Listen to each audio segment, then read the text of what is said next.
ഒരു സുപ്രഭാതത്തിലാണ് ഇദ്ദേഹമായി മാറുന്നത്. ഗുരുവായൂരിൽ വണ്ടി ലേലത്തോടി. വലിയ വൻമതിലുള്ള വീടൊന്നും ഞാൻ വെച്ചിട്ടില്ല. ആ 14 കാറുകൾ എൻ്റെ വീട്ടിന്റെ മുന്നിൽ ഞാൻ അതിനാണ് 14 കാറുകൾ. അതിനാണ് സ്നേഹം വാങ്ങാം, ബന്ധുക്കാരെ വാങ്ങാം, സാധനങ്ങൾ വാങ്ങാം. ഒരു സാധനം മാത്രം നിനക്ക് പൈസ കൊണ്ട് വാങ്ങാൻ കഴിയില്ല.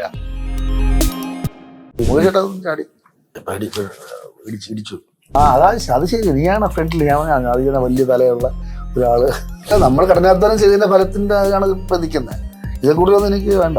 നാടകക്കാർ സുഹൃത്ത് പറഞ്ഞു, അവര് പറഞ്ഞു എന്തിനു പറയുന്നത്, ഈ ഇപ്പൊ അവിടെ പോയിട്ട് ഈ ചോറൊക്കെ കള്ളച്ചോറ് എന്ന് പറയണം.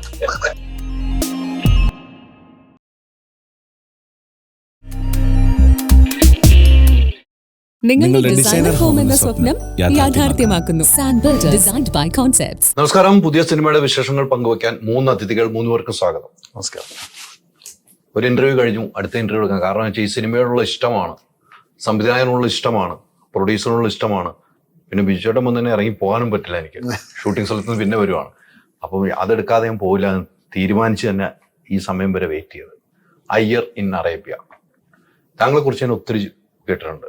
താങ്കൾ ഏറ്റവും വാർത്തകൾ നിറഞ്ഞ ഒരു വണ്ടി ലേലവുമായി ബന്ധപ്പെട്ടാണ്. ഗുരുവായൂരിൽ ഒരു വണ്ടി ലേലവുമായി ബന്ധപ്പെട്ട് പിന്നീട് വന്നിട്ട് ഒരു സിനിമയുടെ പ്രൊഡ്യൂസറായി അങ്ങ് മാറുകയാണ്. സിനിമയോടുള്ള ഇഷ്ടമാണോ? എനിക്ക് ഈ പറയുന്ന ഡയറക്ടറോടുള്ള ഇഷ്ടമാണ് ഈ പടത്തിലേക്കുള്ള കാൽവെപ്പ്. സിനിമയോട് ഇഷ്ടമാണ്, ഇഷ്ടമല്ല എന്ന് ഒരിക്കലും പറയുന്നില്ല. പക്ഷേ മെയിനായിട്ടുള്ള കാരണം ഇദ്ദേഹം തന്നെയാണ് ഈ ഒരു പടത്തിലേക്ക് ഇറങ്ങാൻ. അതിനോടുപരി ജീവിതത്തിൽ ചില സാഹചര്യങ്ങൾ, സിനിമയുമായി ബന്ധപ്പെട്ട് ചില വളരെ ബുദ്ധിമുട്ടുന്ന കുറച്ച് ആൾക്കാരെ നേരിട്ട് കാണുവാനുള്ള ഇട വന്നു. അപ്പോൾ അത് എനിക്കൊരു ഇമോഷണലായിട്ട് എനിക്കതൊരു ഫീലിംഗ് വന്നു. അപ്പോൾ അങ്ങനെയാണെങ്കിൽ ഈ ഇൻഡസ്ട്രിയിൽ നിന്ന് തന്നെ എന്തെങ്കിലും നമുക്ക് ഏൺ ചെയ്തുകൊണ്ട് അങ്ങനെയുള്ള ആൾക്കാർക്ക് കൂടെ ഒരു സഹായമായി തീരാം എന്നുള്ളൊരു ചിന്ത മനസ്സിൽ വന്നതുകൊണ്ടാണ് ഈ ഒരു മൂവി ഫീൽഡിലേക്ക് വലുതായി ഇറങ്ങാനുള്ള ചാൻസ്. ഇദ്ദേഹം ഒന്ന് കഥ പറഞ്ഞു കഴിഞ്ഞപ്പോൾ, നിഷാദ് കഥ പറഞ്ഞു കഴിഞ്ഞപ്പോൾ ഈ സിനിമ പ്രൊഡ്യൂസ് ചെയ്യാം എന്ന് തീരുമാനം നിഷാദിന് ഇഷ്ടമെന്ന് പറയുന്നു. അതോടൊപ്പം തന്നെ ഒരു ബിസിനസ്സും കൂടെ ഉണ്ട് സിനിമയ്ക്ക്, അല്ലേ? താങ്കൾ ഒരു ബിസിനസ് മാനാണ്, അല്ലെ? ഒരു ബിസിനസ്സും ഉണ്ട് സിനിമയ്ക്ക്. അപ്പൊ എത്രമാത്രം സക്സസ്, അല്ലെങ്കിൽ ചിലപ്പോൾ വിജയിക്കാൻ, ചിലപ്പോൾ പരാജയപ്പെടാം. അതിലുപരി നിഷാദ് പറഞ്ഞ കഥ നമുക്ക് ഓക്കെ ആണ് എന്ന് തീരുമാനിക്കാൻ ഒരു കാരണമുണ്ടാവും. ഞങ്ങൾ തമ്മിലൊരു ആത്മീയ ബന്ധം ഇതിൻ്റെ ഇടയിൽ വളർന്നു വന്നു. സത്യം പറഞ്ഞു കഴിഞ്ഞാൽ നിഷാദ് ഈ പറയുന്ന പോലെ മൊത്തം സിനിമയുടെ കഥ എന്നെ കേൾപ്പിച്ചിട്ടോ ഒന്നുമല്ല ഈ പടം തീർത്തത്. അദ്ദേഹം വന്നു, അദ്ദേഹം ഈ ഒരു പടം പ്രൊഡ്യൂസ് ചെയ്യാനുള്ള ഒരു സമയത്താണ്, പല പ്രൊഡ്യൂസർമാരുമായിട്ട് ഡിസ്കസ് ചെയ്യുന്ന സമയത്താണ് ഇദ്ദേഹത്തിൻ്റെ ഒരു പടത്തിൻ്റെ ഒരു സക്സസ് പാർട്ടി, അതിൽ ഞാൻ ഒരു ടൈറ്റിൽ സ്പോൺസർ ആവാനിട വന്നു. അവിടെ വെച്ചിട്ടാണ് ഇദ്ദേഹവും ഞാൻ എന്ന് പറഞ്ഞ വ്യക്തി, എന്നെക്കുറിച്ച് കേട്ടിട്ടുണ്ട്, പക്ഷെ ഞാൻ ആരാണെന്നോ എൻ്റെ മുഖം എന്താണോ എന്ന് അദ്ദേഹം ഇവരെ കണ്ടിട്ടില്ല. ആ ഇവന്റിൽ വെച്ചിട്ടാണ് അദ്ദേഹം എന്നെ നേരിട്ട് കാണുന്നതും. അവിടെ ആ സക്സസ് പാർട്ടിയിലുള്ള കേക്കിന്റെ ആദ്യ കഷ്ണം ഒന്നെങ്കിൽ അവിടുത്തെ പ്രൊഡ്യൂസർക്കോ അല്ലെങ്കിൽ ഇദ്ദേഹത്തിന്റെ സഹനടനോ കൊടുക്കേണ്ടതിന്റെ പകരം ഇദ്ദേഹം എനിക്കാണ് തന്നത്. അപ്പൊ ആ ഒരു കേക്ക് കഷ്ണത്തിൽ നിന്നാണ് ഈ ഒരു ബന്ധം തുടങ്ങിയത്. ബുദ്ധിപരമായിട്ട് നീങ്ങിയതാണോ നിഷാദ് ആ കേക്ക് ഒന്ന് കൊടുത്തൊന്ന് വശീകരിച്ചെടുക്കാന്ന് പറഞ്ഞത്? അല്ല, തീർച്ചയായിട്ടും ഞാനത് വശീകരിച്ചെടുത്ത് തന്നെയാണ്. കാരണം ഈ അയ്യർ ഇൻ അറേബ്യ എന്ന് പറഞ്ഞ പേര് സൂചിപ്പിക്കുന്നത് പോലെ അതൊരു NRI ബേസ് ഉള്ള ഒരു പ്രൊഡ്യൂസർ തന്നെ വേണമെന്ന് എനിക്ക് നിർബന്ധമായിരുന്നു. കാര്യം ദുബൈയിൽ ഷൂട്ടുള്ള ഇതാണ്. അപ്പം അങ്ങനെ ഇദ്ദേഹത്തെ പറ്റി ഞാൻ ഒരുപാട് കേട്ടിട്ടുണ്ട്. അപ്പം എനിക്ക് സത്യം പറഞ്ഞ ഇദ്ദേഹം അപ്രാപ്യമായിരുന്നു. കാര്യം എന്നേക്കാളൊക്കെ എത്രയോ കഴിവുള്ള ഡയറക്ടേഴ്സിനെയൊക്കെ പരിചയമുള്ള ആളാണ്. എന്നെക്കാളും സക്സസ്ഫുൾ ആയിട്ട്, കഴിവിനേക്കാളും ഉപരിയായിട്ട് സക്സസ്ഫുൾ ആയിട്ടുള്ള ഡയറക്ടേഴ്സിനെ. അപ്പോൾ എൻ്റെ ഒരു സുഹൃത്ത് ഇങ്ങനെ വിഘ്നേഷിൻ്റെ അടുത്ത് ഞാൻ പറഞ്ഞിട്ടുണ്ട് നിഷാദിൻ്റെ കാര്യം എന്ന് പറയുമ്പോൾ പോലും ഞാൻ ഒട്ടും പ്രതീക്ഷിച്ചില്ല എന്നുള്ളതാണ് സത്യം. പിന്നെ അദ്ദേഹം കണ്ടിട്ട് പോലുമില്ല. പക്ഷേ ഈ ഗുരുവായൂരപ്പൻ്റെ താറ് വാങ്ങിയ ആളെന്നുള്ള വാർത്തകളിൽ നിറഞ്ഞു നിൽക്കുന്ന ഇതെനിക്ക് അറിയാവുന്ന ഇദ്ദേഹത്തിൻ്റെ ഫോട്ടോ പോലും ഞാൻ സത്യം പറഞ്ഞാൽ കണ്ടില്ല എന്നുള്ള സത്യം. അപ്പോൾ ആ സക്സസ് പാർട്ടിയിൽ വന്നപ്പോൾ പെട്ടെന്നായിരുന്നു അനൗൺസ് ചെയ്തത് നമ്മുടെ ടൈറ്റിൽ സ്പോൺസർ ഇവിടെ എത്തിയിട്ടുണ്ട്, വിഘ്നേഷ് വിജയകുമാർ. അദ്ദേഹത്തെ വിക്കിബായ് എന്നാണ് അറിയപ്പെടുന്നത്. അദ്ദേഹം മറ്റാരുമല്ല, ഗുരുവായൂർ ഇങ്ങനെ താറ് വാങ്ങിയാണ്. അപ്പോൾ ഇതെൻ്റെ മൈൻഡിൽ കടന്നു. ഈ മനുഷ്യനാണല്ലോ ഞാൻ കാണാൻ ആഗ്രഹിച്ച്. സ്വാഭാവികമായിട്ടും ഏതൊരു സംവിധായകനും അവൻ്റെ ലൈവ്ലിഹുഡാണ് സിനിമ എന്ന് പറയുന്നത്. സ്വപ്നമല്ലേ എല്ലാ സംവിധായകരുടെ എല്ലാ പടങ്ങളും. ഇപ്പം ഞാനെന്നല്ല, സ്റ്റീവൻ സ്പിൽബർഗിൻ്റെ ആണെങ്കിലും അടുത്ത പടം അവൻ്റെ സ്വപ്നമാണ്. അപ്പോൾ എൻ്റെ സ്വപ്നതുല്യമായ ഒരു പ്രൊഡ്യൂസറെ കിട്ടിയപ്പോൾ ഇർഷാദിന് കൊടുക്കുന്ന കേക്ക് സോറി എന്ന് പറഞ്ഞ് കണ്ടു കാണിച്ചിട്ട് നേരെ ഇദ്ദേഹത്തിന് കൊടുത്തത് എൻ്റെ മനസ്സാണ്. അപ്പോൾ സ്വാഭാവികമായിട്ട് അദ്ദേഹം അത് സ്വീകരിക്കുകയും 2 ദിവസത്തിനുള്ളിൽ മറ്റൊരു സുഹൃത്തിൻ്റെ പിന്നെ ഒരു ഇൻട്രോയിൽ അദ്ദേഹത്തിൻ്റെ ഓഫീസിൽ പോവുകയും, ബർജ്മാൻ സെൻറ്ററിലാണ് ഓഫീസ്. അപ്പം ഞാൻ ദുബായിൽ ആദ്യം പോകുമ്പോൾ 92-93 ഞാൻ ആദ്യം പോകുമ്പോൾ അവിടുത്തെ ഏറ്റവും വലിയൊരു ഷോപ്പിംഗ് മോള് ബർജ്മാൻ സെൻറ്റർ. ഇന്നും ബർജ്മാൻ സെൻറ്ററിന് ആ ഒരു വിലയുണ്ട്. അപ്പൊ അന്ന് ഇത്രയൊന്നും ഡെവലപ്പ് ചെയ്തിട്ടില്ല. തൊട്ട് മുമ്പ് ഷെയ്ക്ക കോളനി ഉണ്ട്, അവിടെ എൻ്റെ കസിൻ അവിടെ താമസിക്കുന്നുണ്ട്. അവിടുന്ന് നടന്ന് ഇപ്പുറത്ത് കയറിയാൽ ബർജ്മാൻ സെന്ററാണ്. അപ്പൊ ബർജ്മാൻ സെന്ററിൽ പോവുക എന്ന് പറഞ്ഞാൽ അന്ന് വലിയൊരു കാര്യമാണ്. അതേ ബർജ്മാൻ സെന്ററിന്റെ 10ാമത്തെ നിലയിൽ ഓഫീസ് ബിൽഡിങ്ങിന് വളരെ വിശാലമായ വെൽത്തൈ ഗ്രൂപ്പിന്റെ ഓഫീസിലേക്ക് ഞാൻ കയറി ചെല്ലുമ്പോൾ തലേന്നോ അല്ലെങ്കിൽ 2 ദിവസം മുമ്പ് കണ്ട ഒരു വ്യക്തിയല്ല. അദ്ദേഹം സൂട്ടൊക്കെ ഇട്ട് സ്റ്റൈലിലായിരുന്നു അന്ന് ആ പരിപാടിക്ക് വന്നത്. പക്ഷെ ഓഫീസിൽ ചെന്നപ്പോൾ വളരെ കാഷ്വൽ ഡ്രസ്സൊക്കെ ഇട്ട് വന്നു. അപ്പോൾ അയാൾ എൻ്റെ അടുത്ത് ചോദിച്ചു, എന്താണ് ആഗമന ഉദ്ദേശം ഒന്നു? ഞാൻ പറഞ്ഞു, എനിക്ക് ഗുണമുള്ള കാര്യത്തിനാണ് വന്നത്. ഇദ്ദേഹത്തിന് ഗുണമുള്ള കാര്യമല്ലേ പറഞ്ഞത്, സിനിമയല്ലേ. അപ്പോൾ അദ്ദേഹത്തിന് അത് ഇഷ്ടപ്പെട്ടു. ഞാൻ ഔട്ട്ലൈൻ തന്നെ പറയുന്നത് പിന്നീട് 2-3 ദിവസം കഴിഞ്ഞ് ഒരു ദിവസം ഒരുമിച്ചിരുന്ന് ഭക്ഷണം കഴിച്ചുകൊണ്ട് രാവിലെ ബ്രേക്ക്ഫാസ്റ്റ് എന്നെ വിളിച്ചിട്ടുണ്ട്. താൻ ഇവിടെ കൊണ്ട് താങ്ങി പറയുന്നുണ്ട്. ഒരു ദീപാവലിയുടെ അന്നായിരുന്നു ബ്രേക്ക്ഫാസ്റ്റ്. ഞങ്ങളൊരു കടയിൽ നിന്ന് എന്താണോ ഈ സബ്ജക്റ്റിന്റെ ഒരു ഔട്ട്ലൈൻ പോലെ നമ്മൾ ഇങ്ങനെ ഒരു അയ്യറുടെ അത് ഫുള്ളായിട്ടൊന്നും ഞാൻ പറഞ്ഞതേ ഇല്ല. അപ്പൊ എൻ്റെ അടുത്ത് ഉച്ചയ്ക്ക് ശേഷം ഒന്ന് വീട്ടിൽ വരാമോ എന്ന് ചോദിച്ചു. ദീപാവലി ദിവസമാണ്. അപ്പോൾ ഞാൻ അന്ന് രാത്രി തിരിച്ച്, അപ്പോൾ പടം ഫൈനലൈസ് ഒന്നും ചെയ്തിട്ടില്ല, ഇദ്ദേഹം പ്രൊഡ്യൂസ് ചെയ്യുന്നു, എനിക്ക് പടം പ്രൊഡ്യൂസറെ കിട്ടിയില്ല എന്നുള്ള സത്യം. അന്ന് രാത്രി തിരിച്ചുള്ള ഫ്ലൈറ്റ് ഞാൻ വരാതിരിക്കുക. ഉച്ചയ്ക്ക് ശേഷം അദ്ദേഹത്തിന്റെ വീട്ടിൽ പോയപ്പോൾ അദ്ദേഹത്തിന്റെ മകളുണ്ട് അഞ്ജലി മോള്. അപ്പൊ അഞ്ജലി മോൾ എനിക്കൊരു കവർ തരികയാണ്. അത് അഡ്വാൻസ് ആയിരുന്നു. അതില് ഹബീബി വെൽക്കം ടു ദുബായ് എന്ന് പറഞ്ഞ അദ്ദേഹം എഴുതി തന്ന ഒരു. അപ്പൊ എന്നെ സംബന്ധിച്ചോളം ഈ പല വ്യക്തികളും ജീവിതത്തിലേക്ക് കടന്നു വരുന്നത് നമ്മൾ ആരും മുൻകൂട്ടി പ്രവചിച്ചുകൊണ്ടൊന്നുമല്ല. ചില ബന്ധങ്ങൾ അങ്ങനെ ആവുകയാണ്. അപ്പൊ വിഘ്നേഷും എന്നെക്കാളും പ്രായം കൊണ്ട് ഇളയതാണ്. എൻ്റെ ഒരു സഹോദര സ്ഥാനത്താണ് വിഘ്നേഷ്. ഞങ്ങൾ തമ്മിലൊരു പ്രൊഡ്യൂസർ ഡയറക്ടർ ബന്ധമാണെന്ന് എനിക്കിതുവരെ തോന്നിയിട്ടില്ല. കാരണം വിഘ്നേഷിന്റെ വീട്ടിലൊരു അംഗമാണ് ഞാൻ. ഇപ്പൊ വിഘ്നേഷിന്റെ വൈഫ് എന്ന് പറയുന്നത് എൻ്റെ സ്വന്തം സഹോദരിയെ പോലെ. ഏത് നിമിഷം വേണമെങ്കിലും എനിക്ക് ഭക്ഷണം വേണമെങ്കിൽ ഞാൻ വിളിച്ചു പറഞ്ഞാൽ വിഘ്നേഷ് പോലും ഇല്ലാതെ കഴിക്കാവുന്ന ഒരു വീടാണ്. അപ്പോൾ ഇത്രയും സാമ്പത്തികമായ ഇതുള്ള ആളാണെങ്കിൽ പോലും ആ ഒരു ഡൗൺ ടു എർത്ത് എന്ന് പറയുന്നത് നിസ്സാര കാര്യമല്ല, സാധാരണ ആൾക്കാർക്ക് ഉള്ളതല്ല. അതിനകത്ത് അദ്ദേഹത്തിൻ്റെ ആർദ്രമായ ഒരു മനസ്സിന്റെ ഉടമയുമാണ്. സ്വാഭാവികമായിട്ടും ആ ഒരു അസോസിയേഷൻ ഞാൻ ഒരുപാട് ആഗ്രഹിച്ചു. ആ സിനിമ ഞങ്ങള് ഇവിടം വരെ എത്തിച്ചു. ഷൂട്ട് കഴിഞ്ഞ് റിലീസിന് ഒരുക്കി വെച്ചിട്ടുണ്ട് അല്ലേ? ഇനി പ്രേക്ഷകരാണ് പ്രേക്ഷകർക്ക് വിട്ടുകൊടുക്കാണ്. വിജയേട്ടാ, ഈ പറഞ്ഞത് ഇവരുടെ ഒരു ആത്മബന്ധങ്ങളെ കുറിച്ച് കേട്ടില്ലേ? ആഴത്തിലുള്ള ബന്ധത്തിലേക്ക് ഒരു സിനിമയിൽ നിന്നും അല്ലെ, അതൊരു സിനിമയ്ക്കും ഗുണം ചെയ്യുമെന്ന് തന്നെയല്ലേ ചിന്തിക്കുന്നത്? തീർച്ചയായിട്ടും സിനിമ ഗുണം ചെയ്യും, തീർച്ചയായിട്ടും. അപ്പം ഈ ബന്ധം കൊണ്ട് എനിക്കും ഗുണമായി. എന്നെ കാസ്റ്റ് ചെയ്ത ഡയറക്ടർ പോലും അല്ല, പിന്നെ എന്നെ കാസ്റ്റ് ചെയ്ത് ഇക്കയുടെ ഉമ്മയാണ് എന്നെ കാസ്റ്റ് ചെയ്തത്. ഓ, ബാലുവിനെ വിളിക്കാറില്ല, എപ്പോഴും വിളിക്കാറുള്ളൂ. എന്റെ അടുത്ത് ഇതാക്കിയിട്ട് നിന്റെ പടമായോ ഉമ്മ അങ്ങനൊന്നും ചോദിക്കാറില്ല. പിന്നെയും വാപ്പ ഇപ്പോഴും അറിയാലോ, ഇതര വീട്ടിലെ വാപ്പാക്ക് ഇച്ചിരി അൽഷിമേഴ്സ് ഒക്കെ വന്നു. പക്ഷെ എങ്കിലും he's very concern about my movies. എൻ്റെ അടുത്ത് ഇപ്പോഴും ഈ ഓർമ്മക്കുറവ് വന്നെങ്കിലും അയ്യറിൻ അറേബ്യ ആണെന്ന് അതിന്റെ പേര് മാറ്റിയ കാര്യവും സിനിമ എന്താ, what is your project, what is your next project എന്ന് ചോദിക്കും. പോലീസ് ഓഫീസർ ആയിരുന്നല്ലോ. അപ്പൊ ഇതിങ്ങനെ ചോദിച്ചുകൊണ്ടേയിരിക്കും. ഉമ്മ ഒരു ദിവസം രാവിലെ എൻ്റെ അടുത്ത് പറഞ്ഞ് നിന്റെ സിനിമ തുടങ്ങാൻ പോകണം, അതെ ബാലു വേണം കേട്ടോ. നമ്മൾ ഏത് ബാലു മനസ്സിലായില്ല. അങ്ങനെ ഒരുത്തർ എനിക്കറിയില്ല. ബാലു വേണം, നീ ഇതിനകത്ത് വേറെ ഒരു വർത്താനമില്ല. ഞാൻ പറഞ്ഞു ഉമ്മ ഏതാ ഈ ബാലു, എനിക്ക് മനസ്സിലായില്ല. അല്ല ഉപ്പുമുളകിലെ ബാലു. ഞാൻ പറഞ്ഞു സോപാരം ബിജു അപ്പൊ എനിക്കും ഇയാള് നല്ല വണ്ടർഫുൾ ആക്ടറാണ്, നന്നായിട്ട് അഭിനയിക്കുന്ന ഒരു വ്യക്തിയാണ്. പിന്നെ കാവാലത്തിന്റെ കളരിയിൽ നിന്ന് വന്നതല്ലേ, അപ്പൊ പഠിപ്പിക്കേണ്ട കാര്യമില്ലല്ലോ. അപ്പൊ ബിജു സോപാനത്തിന് എനിക്കറിയാം, ഞാൻ പക്ഷെ പരിചയപ്പെട്ടിട്ടൊന്നുമില്ല. അപ്പൊ ഉമ്മ എൻ്റെ അടുത്ത് പറഞ്ഞു നീ ഇപ്പൊ വിളിക്കാൻ പറഞ്ഞു. ഞാൻ പറഞ്ഞു എനിക്ക് അയാളുടെ നമ്പറൊന്നുമില്ല, ഞാൻ വിളിച്ചോളാം. ഞാൻ അപ്പൊ എന്റെ മനസ്സിൽ പെട്ടെന്ന് സ്ട്രൈക്ക് ചെയ്തൊരു ക്യാരക്ടർ തോമാച്ചൻ എന്ന് പറഞ്ഞ ക്യാരക്ടർ. ഞാൻ പറഞ്ഞു ഇത് കറക്റ്റ് ആണല്ലോ. ഉമ്മ പറഞ്ഞു. അപ്പൊ ഞാനന്ന് പിന്നെ ബിനു മുരളി പ്രൊഡക്ഷൻ കൺട്രോൾ വിളിച്ചിട്ടുണ്ട്, ബിജു സോപാനത്തിന്റെ നമ്പർ എവിടെന്നെങ്കിലും ഒപ്പിച്ചതാ എന്ന് പറഞ്ഞു. അപ്പൊ ഞാൻ പിന്നെ വേറെ കാര്യങ്ങൾക്കായിട്ട് തിരക്കായി പോയി. അപ്പൊ രാത്രി തിരിച്ച് വീട്ടിൽ വന്നപ്പോ വീണ്ടും ചോദിക്കുക ബാലിനെ വിളിച്ചോ. അപ്പൊ അപ്പോഴത്തേക്ക് ഞാൻ നോക്കും മെസ്സേജിൽ ബിനു മുരളിയുടെ ഫോണുണ്ട്. അപ്പൊ ഞാൻ വിളിച്ചിട്ട് പറഞ്ഞു ഇയാളുടെ നമ്പർ എവിടെ, ഞാൻ വിളിക്കുമെന്ന് പറയാൻ പറഞ്ഞു. അങ്ങനെ ഉമ്മാടെ മുമ്പിൽ വെച്ച് എന്നെ നിർബന്ധിച്ച് 9 മണിക്ക് കിടന്നുറങ്ങും ഉമ്മ. 10 മണിക്ക് ഇയാളെ വിളിപ്പിച്ച് ഇയാളുടെ ഡേറ്റ് ഫിക്സ് ചെയ്തിട്ട് പോയത്. അപ്പൊ ഇത്രയും ഒരു വലിയൊരു ഫാനിനെ ബിജു സോപാനത്തിന്റെ എന്റെ ഉമ്മയെ പോലെ ഒരു ഫാൻ ഇല്ലാതാണ് എന്റെ വിശ്വാസം. അല്ല, അത് വലിയൊരു സംഭവം കേട്ടോ. അതേപോലെ ഇനി നീ എടുക്കുന്ന എല്ലാ പടത്തിലും വേണമെന്ന് പറഞ്ഞു. ഇത് വലിയ തലവരെയായി അറിയില്ല. അത് പൊളിച്ചു കേട്ടോ. അത് കഴിഞ്ഞ് ഡബിങ്ങിന് വന്നപ്പോ വീട്ടിൽ വന്ന് അയാൾക്ക് അവന് ബിരിയാണി ഉണ്ടായി ബിരിയാണി ഉണ്ടായി തന്നു, ഒന്നാന്തരം ബിരിയാണി ഉണ്ടായി തന്നു, കഴിച്ചു, സന്തോഷമായിട്ട് അടുത്ത പടവും ആയി. ജീവൻ രക്ഷപ്പെട്ടു. അല്ല ബിച്ചേട്ടാ, അതൊക്കെ ഒരു ഭാഗ്യമാണ്. തീർച്ചയായിട്ടും നമ്മൾ ചെയ്തു വെച്ച ഒരു കഥാപാത്രം ഇന്നും കുടുംബ പ്രേക്ഷകരെ മനസ്സിലിരിക്കുന്നതുകൊണ്ടാണല്ലോ ഉമ്മ ഓർത്തിരുന്നത്, അല്ലെ? തീർച്ചയായിട്ടും ബിച്ചേട്ടൻ ചെയ്യുന്ന വ്യത്യസ്തമായ കഥാപാത്രം പല സിനിമയിലും ചെയ്തു, പക്ഷെ അന്നും ഓർത്ത് വെച്ച ഒരു ഡയറക്ടർ ഓർക്കുന്നില്ല, പ്രൊഡക്ഷൻ കൺട്രോൾ ഓർക്കില്ല, പ്രൊഡ്യൂസർ ഓർക്കുന്നില്ല, കൂടുതൽ ആർട്ടിസ്റ്റുകൾ ഓർക്കുന്നില്ല. ഉമ്മ ഓർത്തിട്ട് ആ കഥാപാത്രം പെട്ടെന്ന് എം എ നിഷ എന്ന് പറഞ്ഞ വ്യക്തിക്ക് ഓർമ്മയിലും വരുന്നു ഇത് ഓക്കെ ആയിരിക്കും എന്നുള്ളത്. അതൊരു ഭാഗ്യമാണ് അവിടെ. തീർച്ചയായിട്ടും ഭാഗ്യം തന്നെ. തീർച്ചയായിട്ടും ചെയ്ത നന്മകൾക്കുള്ള അതെ ഫലമായിരിക്കും. അങ്ങനെ ചിരിച്ചതെന്തായിരിക്കും മനസ്സിലായില്ല.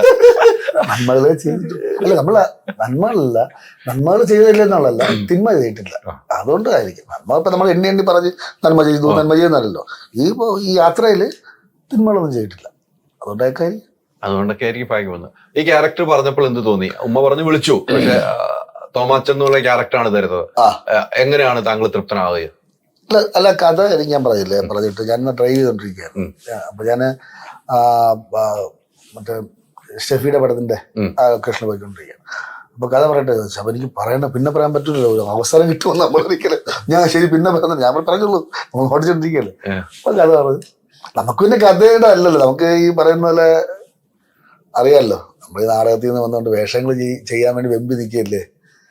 അപ്പോ നമ്മുടെ ഒരു ഭാഗ്യം വിളിച്ചു, ഓക്കെ, കാര്യങ്ങളെല്ലാം പറഞ്ഞു, നല്ല രസകരമായിട്ട് ചെയ്തു ഷൂട്ടിങ്.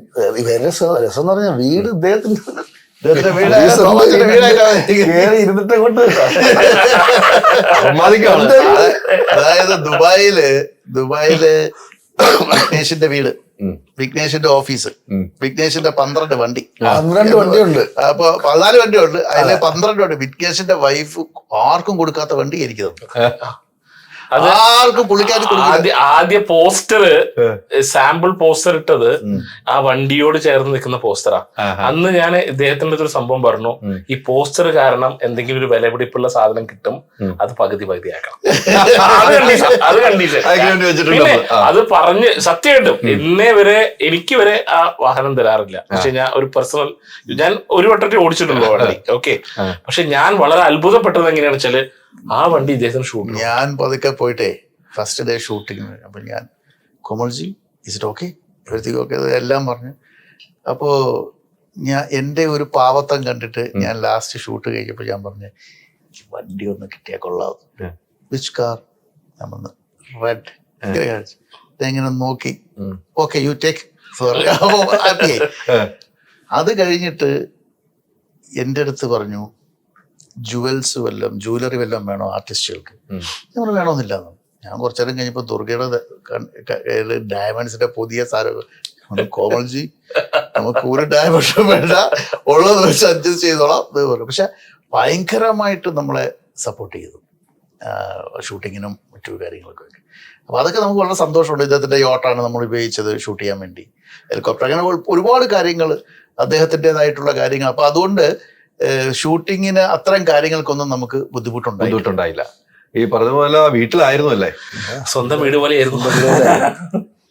വിളിച്ചിട്ട് ഈ കഥാപാത്രങ്ങൾ പലതും നഷ്ടപ്പെടുന്നുണ്ടോ? ഇല്ല, ഞാൻ പറയുന്നില്ലേ, നമുക്ക് വരുന്നത് വരും, നഷ്ടപ്പെടുന്നില്ല, കിട്ടും. കിട്ടാത്തതിനെ പറ്റി ഇങ്ങനെ ഒരു ചിന്തയില്ല, അയ്യോ എനിക്കത് കിട്ടുമായിരുന്നു, ഒന്നുമില്ല. ഈ പണ്ട് സാറിൻ്റെ ഇവിടെ നിൽക്കുമ്പോഴേ ചെന്നപ്പോ മനസ്സിൽ ഇന്ന വേഷം ചെയ്ത ആരായിരുന്നു, അത് ഭരഗോ ചേട്ടൻ, ഇന്നത് അത് വേണു ചേട്ടൻ എന്നൊക്കെ പറയുമ്പോൾ ഞാൻ വെയിറ്റ് ചെയ്തിരിക്കുകയായിരുന്നു. പിന്നീട് ആ വേഷങ്ങൾ എനിക്ക് ചെയ്യാനുള്ള ഭാഗ്യം കാവാലത്തിന്റെ കളരിയിൽ നിന്ന് വന്നിട്ട് ഒന്ന് പിടിച്ചു നിൽക്കാൻ കഴിയാതെ പോയിട്ടുണ്ടോ എന്ന് എപ്പോഴെങ്കിലും ചിന്തിച്ചിട്ടുണ്ടോ?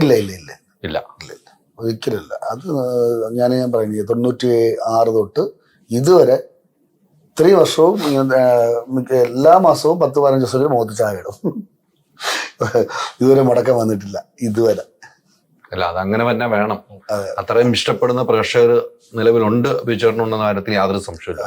എൻ്റെ വീട്ടിലൊക്കെ എൻ്റെ വൈഫ് ഉൾപ്പെടെ വലിയ ഫാനാണ്. അത് നമുക്ക് കുടുംബ പ്രേക്ഷകരുടെ ഒരു ഇഷ്ടം വേറെയാണത്. അങ്ങനെയുള്ള ആളുകൾ സിനിമയിലേക്ക് വരുമ്പോൾ ആ പ്രേക്ഷകരെ നമുക്ക് കിട്ടുവാണ്, സിനിമയിലേക്കും കിട്ടുവാണ്, അതിന് മാറ്റമൊന്നുമില്ല. ഈ കാറ് കൊടുത്ത കഥയൊക്കെ പറഞ്ഞു. അത് നമ്മുടെ സ്വന്തം വാഹനങ്ങൾ ഉപയോഗിക്കുമ്പോൾ നമുക്ക് ഒന്ന് വേറൊരു ലാഭമുണ്ട്, പിന്നെ നമ്മുടെ വണ്ടി കൊടുത്തു എന്നുള്ളതുകൊണ്ട് ലാഭമുണ്ട് അതിനകത്തോട്ടോ, ഇല്ലാന്നൊന്നും ഞാൻ പറയില്ല. ശരിയല്ലേ? ലാഭം അങ്ങനെ മനസ്സിലായില്ല കേട്ടോ. വേറെ വണ്ടി വേറെ വണ്ടി റെന്റിന് എടുക്കുന്ന സമയത്ത് എടുത്താൽ നല്ല പൈസ മതി. അല്ല, പക്ഷെ അതിൽ വേറൊരു കാര്യം കൂടി ഉണ്ട്. നമ്മള് ഇതൊരു കമേഴ്ഷ്യൽ ആയിട്ട് നമ്മൾ പുറത്തു നിൽക്കുകയായിരുന്നെങ്കിൽ ഇത്രയധികം വാഹനങ്ങൾ ഈ വണ്ടിയിൽ വരില്ല. അതില് ഒരു കാര്യം, ഇദ്ദേഹത്തിന് കൊടുത്ത വണ്ടിയും നല്ലൊരു വണ്ടിയായിരുന്നു. കാരണം അപ്പോ ഓരോരോ ആൾക്കാർ യൂസ് ചെയ്ത ഓരോ വണ്ടിക്കും ആ ഒരു സ്പെഷ്യാലിറ്റി ഇതിലേക്ക് ആഡ് ചെയ്യാൻ പറ്റിയിട്ടുണ്ടല്ലേ. ഈ ഒരു ബിസിനസ് രംഗത്താണല്ലോ താങ്കൾ. ദുബായിൽ വർഷങ്ങളായിട്ട് ബിസിനസ് രംഗത്താണ്. സിനിമയിലേക്ക് വന്നു, ഇപ്പൊ ഒരു യൂട്യൂബ് ചാനൽ റൺ ചെയ്തുകൊണ്ടു അല്ലെ, ഇതെല്ലാം ഈ ഒരു യൂട്യൂബ് ചാനൽ റൺ ചെയ്യാനുള്ള ഒരു കാരണം എങ്ങനെയാണ് അതിനകത്തേക്ക് വന്നത്? മീഡിയ എന്ന് പറയുന്നത് പബ്ലിക്കിനോടുള്ള ഒരു ഇന്ററാക്ഷന് പറ്റുന്ന സംഭവമാണ്. ഈവൻ മൂവി എന്ന് പറയുന്നത്. അപ്പൊ എനിക്ക് മൂവി ഉണ്ട്, മ്യൂസിക് ഉണ്ട്, മീഡിയ ഉണ്ട്, ഇത് കൂടാതെ PR ഉണ്ട്. അപ്പോൾ പല രംഗങ്ങളിൽ, അപ്പൊ എൻ്റെ ഒരു ജീവിതത്തെ ഏറ്റവും വലിയ ആഗ്രഹം എന്ന് പറയുന്നത്, ഞാൻ പലപ്പോഴും പല ഇന്റർവ്യൂസിലും പറഞ്ഞിട്ടുണ്ട്, ബിസിനസ്സിനുപരി ഈ ഒരു ഇന്ത്യൻ നാട്ടിൽ, കാരണം എൻ്റെ ജീവിതത്തിലെ അനുഭവങ്ങളാണ്. അപ്പോൾ നമ്മുടെ ഇന്ത്യക്കാർക്ക് മറു രാജ്യങ്ങളിലുള്ള ഒരു വാല്യൂ വളരെ ഒരു എന്താ പറയുക, ഒരു സെക്കൻഡറി സിറ്റിസൺസ് എന്നൊക്കെ പറയുന്ന പോലെ എനിക്ക് ഫീൽ ചെയ്തിട്ടുണ്ട് പല സന്ദർഭങ്ങളിൽ, ബാക്കിയുള്ള കാര്യങ്ങളെല്ലാം. അപ്പോൾ അവരുടെ ഒരു, ഞാൻ പറയാം, ഒരു സർവീസ് ഓറിയന്റഡ് ആയിട്ടോ അല്ലെങ്കിൽ അവരുടെ ഒരു എന്താ പറയുക, ഒരു വാല്യൂ ആഡഡ്, അല്ലെങ്കിൽ നമ്മുടെ പാസ്പോർട്ട്സ്, ഇന്ത്യൻ പാസ്പോർട്ട്സിന് ഒരു റിയൽ വാല്യൂ വരാനുള്ള ഒരു പരിശ്രമം എൻ്റെ ഭാഗത്തുനിന്നും ഞാൻ നടത്തുന്നുണ്ട്. അപ്പം അതിൻ്റെ ഭാഗമായി കുറേ ജനങ്ങളിലേക്ക് എത്തിപ്പെടുക എന്നുള്ളതാണ് എൻ്റെ ഒരു കാഴ്ചപ്പാട്. അപ്പം അതിൻ്റെ ഭാഗമായിട്ട് ഞാൻ സ്പോർട്സിലുണ്ട്. ഇപ്പോൾ കഴിഞ്ഞ കൊല്ലം നമ്മൾ വേൾഡ് ടെന്നീസ് ലീഗ് നടത്തിയിട്ടുണ്ടായിരുന്നു. അങ്ങനെ ഇൻഡസ്ട്രിയിൽ നിന്നുള്ള കണക്റ്റീവ് ആയിട്ടുള്ള ആൾക്കാരിന്, അതിൽ ഏറ്റവും നല്ലൊരു മീഡിയം എന്ന് പറയുന്നത് ഒന്ന് ഓൺലൈൻ മീഡിയയും അതുപോലെ മൂവീസുമാണ്. അപ്പോൾ ഈ ഒരു മൂവിയിൽ നിന്നുള്ള കമേഴ്ഷ്യലിനെക്കാട്ടും കൂടുതൽ ഈ മൂവി കാരണം ഒരു നല്ല കുടുംബ പ്രേക്ഷകരെല്ലാവരും നമ്മളതിനെ മനസ്സിലാക്കാനും ബാക്കിയുള്ളതിനൊരു അവസരം വരും. അഭിനയം എന്ന ആഗ്രഹമുണ്ടോ? അഭിനയം ഈ പടത്തിൽ ഞാൻ അഭിനയിച്ചിട്ടുണ്ട്. അല്ല, ആഗ്രഹം ഉണ്ടായിരുന്നു എന്ന് ചോദിച്ചു. ഞാൻ പഠിച്ചിരുന്ന കാലത്ത് നാടകങ്ങളിലെല്ലാം ഞാൻ അഭിനയിച്ചിട്ടുണ്ടായിരുന്നു. അപ്പോൾ അഭിനയം എന്ന് പറയുന്നത്, പിന്നെ എൻ്റെ അത്ര ജീവിതത്തിൽ അഭിനയിച്ച് വേറെ ആരും ഉണ്ടാവില്ല. അപ്പോൾ അത് അടുത്ത കാലഘട്ടങ്ങളിലൊക്കെ വല്ല പുസ്തകങ്ങളൊക്കെ ആയിട്ട് വരും. ഈ കഥ വന്നപ്പോൾ തന്നെ പലരും എൻ്റെ അടുത്ത് ചോദിച്ചു, ഇത് വിക്കിയുടെ കഥയാണോ? അപ്പൊ ഞാൻ പറഞ്ഞു, ആയിട്ടില്ല, ഇത് അയ്യരാണ്. ഞാൻ അയ്യറിന്റെ അത്ര ആ ലെവലല്ല. അപ്പോ ആ ഒരു ഭാഗം വേറെ തന്നെ. തുടക്കം എങ്ങനെയാണ് ജീവിതത്തിന്റെ ഒരു തുടക്കം? നമ്മൾ പോയി എത്തുന്നു, ദുബായിലെത്തും, പിന്നെ ഒരു തുടക്കമുണ്ടല്ലോ, പിക്കായി വരാൻ കുറച്ച് സമയമുണ്ട്. അല്ല, ഇതില് എന്താ വെച്ചാല് ജീവിതത്തില് ദുബായിൽ പോകുന്നു അല്ലെങ്കിൽ അങ്ങനെ ഒരു സന്ദർഭം ഞാൻ ഒരിക്കലും പ്രതീക്ഷിച്ചിട്ടില്ല. ഞാൻ ചെറുപ്പം തൊട്ട് പഠിക്കാൻ വളരെ മിടുക്കനായിരുന്നു. അത് സ്കൂളിലായാലും കോളേജിലായാലും ടോപ്പ് ഇതിൽ ഞാൻ തന്നെയായിരുന്നു ഉണ്ടായിട്ടുണ്ടായിരുന്നു. പക്ഷെ ജീവിതത്തിന്റെ ഒരു എന്താ പറയുക, ഒരു ഘട്ടത്തിൽ ഇതേ പറഞ്ഞ പോലെ ദുബായിൽ ഒരു കസിന്റെ വെഡ്ഡിങ്ങിന്റെ ഭാഗമായിട്ട് എത്താനും അവിടെ നിന്ന് ഞാൻ തിരിച്ചു പോരാൻ വേണ്ടി നിൽക്കുന്ന സമയത്ത്, അന്ന് BBA കഴിഞ്ഞ് നിൽക്കുന്ന സമയം, റിസൾട്ടൊന്നും വന്നിട്ടില്ല, റാങ്ക് പ്രതീക്ഷിച്ച് നിൽക്കുന്നു കോളേജിലൊക്കെ. അങ്ങനെ നിൽക്കുന്ന ഒരു അവസരത്തിലാണ് കുടുംബത്തിലുള്ള ചില വിഷയങ്ങളെ കുറിച്ചിട്ട് കുടുംബാംഗങ്ങൾ ഇരിക്കുന്ന സമയത്ത് ഡിസ്കസ് ചെയ്യാൻ ഭാഗമായിട്ടും അതിന്റെ ഭാഗമായി എന്തുകൊണ്ട് ഇനി ഉപരിപഠനത്തിന് വേണ്ടി ചെലവ് എവിടെ നിന്ന് കണ്ടെത്തും എന്നുള്ളൊരു ചോദ്യചിഹ്നം മുന്നിൽ വന്നു. ആ ഒരു കാരണത്തെ കൊണ്ടും അന്ന് എൻ്റെ ഫാദറിന്റെ ആ ഒരു എന്താ പറയുക സിറ്റുവേഷനെ കുറിച്ചിട്ട് കറക്റ്റായിട്ട് മനസ്സിലാക്കാൻ കഴിഞ്ഞത് ആ ഒരു മാസത്തെ ദുബായ് ജീവിതത്തിലാണ്. ആ ഒരു കാരണത്തെ കൊണ്ടാണ് ദുബായിൽ ഞാൻ നിന്നത്. പക്ഷെ അന്ന് കുറച്ചും കൂടി മനസ്സിലായത് ജീവിത അനുഭവങ്ങളാണ്. ഞാൻ കാണുന്നത് എൻ്റെ കുടുംബത്തിലുള്ള ബാക്കിയുള്ള അംഗങ്ങളെല്ലാം നല്ല ഫിനാൻഷ്യലി വെൽ ഓഫ് ആയിട്ട് നിൽക്കുന്ന സമയം.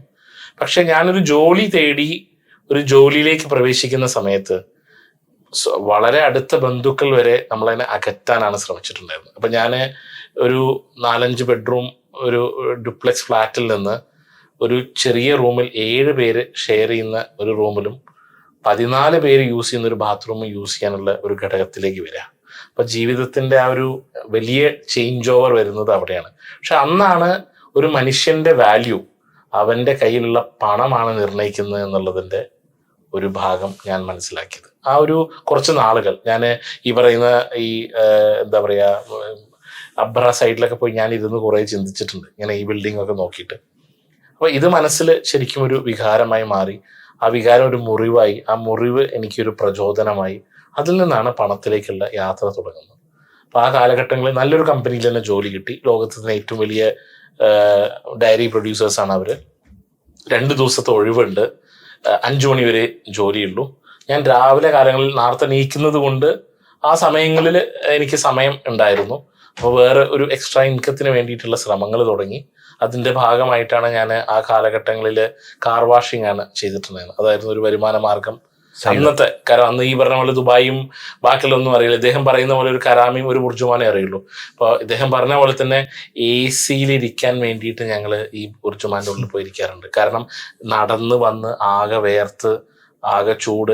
എനിക്കിന്നും ഓർമ്മയുണ്ട്, എൻ്റെ ആദ്യം ഇത് ഇവിടെ കേരളത്തിൽ നിന്ന് വാങ്ങിക്കൊണ്ടുവന്ന ഷൂസ് നടന്ന് തേഞ്ഞ് ഇങ്ങനെ ഒരു മോഹൻലാൽ ചെരിഞ്ഞ് നിൽക്കുന്ന പോലെ ഇങ്ങനെ ചെരിഞ്ഞ് നിൽക്കുന്ന അവസരം എനിക്ക് ജീവിതത്തിൽ ഉണ്ടായിട്ടുണ്ട്. ഇത് 2005-6 കാലഘട്ടങ്ങളാണ് ഞാൻ പറയുന്നത്. അപ്പം അന്ന് ഞാൻ പറയില്ല, ഈ വേർപ്പും ഇതുമൊക്കെ കാരണത്താൽ ഇതിൽ കയറി നിൽക്കും. ഇനി ഓഫീസിൽ പോകുന്ന സമയത്ത് നമ്മൾ ഈ മദീനയിൽ ടെസ്റ്റർ സ്പ്രേ കിട്ടും. ഇതെടുത്തിട്ട് ചക്കപകാന്ന് അടിക്കും, അവിടെ വെക്കും, സുഖസുന്ദരമായിട്ട് പോകും. അപ്പം ഇങ്ങനത്തെ കാലഘട്ടങ്ങളും കണ്ടിട്ടുണ്ടായിരുന്നു. ആ കാലഘട്ടങ്ങളിലൊരു ഇടവിട്ട വേളകളിൽ ഒരു 14 വാഹനങ്ങൾ ഞാൻ കഴുകിയിരുന്നു. അതിൽ നിന്ന് എൻ്റെ ജീവിതത്തിൻ്റെ ഒരു 40% പണം അല്ലെങ്കിൽ അധിക സമ്പാദ്യം വന്നിരുന്നത് ആ കാലഘട്ടങ്ങളിൽ ഈ പൈസ കൊണ്ടാണ്. ആ ഒരു കാരണത്തെ കൊണ്ട് ഇന്ന് എനിക്ക് വലിയ ഒരു വീടോ അല്ലെങ്കിൽ വലിയ വൻമതിലുള്ള വീടൊന്നും ഞാൻ വെച്ചിട്ടില്ല. പക്ഷെ എൻ്റെ ജീവിതത്തിലെ ഒരു അഭിലാഷമായിട്ടുള്ള ആ 14 കാറുകൾ എൻ്റെ വീട്ടിന്റെ മുന്നിൽ ഞാൻ അതിനാണ് 14 കാറുകൾ. നമ്മൾ കഴുകിയത് 14 വാഹനങ്ങളാണ്. അതെ, അതിന്റെ ഓർമ്മയ്ക്കാണ് 14 വാഹനങ്ങൾ വാങ്ങിയത്.